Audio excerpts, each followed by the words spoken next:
LED screen বন্ধ হয়েছে আবার চালু হয়েছে এরকম অভিযোগ আমাদের কাছে এসেছে। বিভিন্ন প্রার্থীর পক্ষের পোলিং এজেন্ট আছেন, তিনারা নিরপেক্ষ ভূমিকা পালন করবেন, কিন্তু তারা ভোটারকে প্রভাবিত করার মতো জায়গায় দাঁড়াচ্ছে। এগুলো আরও ক্লিয়ার হওয়া দরকার এবং দ্রুত পদক্ষেপ নেওয়া দরকার বলে আমি মনে করি। কয়েকটি বিষয়কে সামনে নিয়ে নির্বাচন কমিশনার স্যারের কাছে এসেছিলাম। আমরা এখানে কিছু অভিযোগ দিয়েছি, তার পরিপ্রেক্ষিতে নির্বাচন কমিশন তাদের মতো যেন সিদ্ধান্ত নেয় আমরা তা অবগত করেছি। অভিযোগের কথা যদি আমরা বলতে চাই, প্রথমে যে বিষয়টি এসেছে আমরা বলেছিলাম যে আমাদের দাবি ছিল যেন অমোচনীয় কালির ব্যবহার করা হয়, কিন্তু আমরা খেয়াল করেছি যে ভোট দেওয়ার পরপরই বা একটু ঘষা দিলেই কালিটা উঠে যাচ্ছে। তো এই জায়গায় আমরা সন্তুষ্ট হতে পারিনি।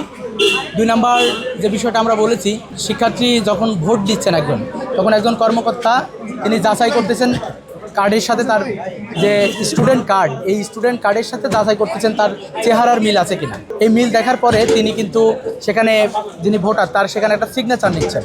তো সিগনেচার নেওয়ার মাধ্যমে এনশিওর হচ্ছে যে ইনি ভোট দিতে আসছেন। এরপরে যে ব্যালট আছে ব্যালটটা দেওয়া হচ্ছে, ব্যালট নিয়ে শিক্ষার্থী সেটা ভরাট করে এরপরে তিনি সেখানে বাক্সে রাখছেন। তো এখানে আমরা 2টা ব্যত্যয় দেখলাম।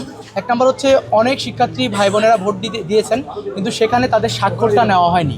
এবং আমরা এখনই নির্বাচন কমিশনার স্যার বললেন যে এরকম ঘটনা হয়েছে, ব্যালট আছে, ব্যালটে যিনি প্রিজাইডিং অফিসার আছেন তিনি নিজেই কি করেননি, স্বাক্ষর দেননি। তো আমরা বলতে চাই যে যদি ব্যালটের স্বাক্ষর না থাকে, আসলে এটা তো কঠিন একটা অবস্থা, এটা নিরপেক্ষতার একটা প্রশ্নবিদ্ধ হয়। আবার শিক্ষার্থী যদি কালিটা মুছে যায়, এরপরে তার সিগনেচার যদি কোথাও নেওয়া না হয়, তাহলে উনি কিছুক্ষণ পরে কিন্তু চাইলে আবার যে ভোট দিতে পারবে। এই যে ব্যাপারটা, এটা কীভাবে এনশিওর করবে, এটা আমরা নির্বাচন কমিশনার স্যারকে জানতে চেয়েছি। এরপর আমরা দেখেছি নতুন কলা ভবন এলইডি স্ক্রিন বন্ধ হয়েছে আবার চালু হয়েছে এরকম অভিযোগ আমাদের কাছে এসেছে। আমরা শুনেছি যে পোলিং এজেন্ট যিনি নিরপেক্ষ ভূমিকা পালন করবেন, বিভিন্ন প্রার্থীর পক্ষের পোলিং এজেন্ট আছেন, তিনারা নিরপেক্ষ ভূমিকা পালন করবেন, কিন্তু তারা ভোটারকে প্রভাবিত করার মতো জায়গায় দাঁড়াচ্ছে এবং প্রভাবিত করার মতো তারা কথাবার্তা বলতেছে। এই 4টা বিষয় নিয়ে মূলত আমাদের আজকের অভিযোগ ছিল।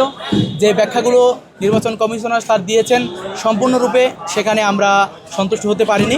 আমার মনে হয় যে এগুলো আরও ক্লিয়ার হওয়া দরকার এবং দ্রুত পদক্ষেপ নেওয়া দরকার বলে আমি মনে করি। এটা আমরা বলতে পারবো না, এটা নির্বাচন কমিশনার স্যার বলতে পারবেন, কারণ আমরা সংখ্যা বলতে পারবো না, কিন্তু আমরা যেখান থেকে তথ্য পেয়েছি স্যারকে আমরা অবগত করেছি। আমরা চাই সুন্দর এবং নিরপেক্ষ একটি ভোট হোক। এই ভোট নিশ্চিত করার জন্য নির্বাচন কমিশন উদ্যোগ গ্রহণ করুক।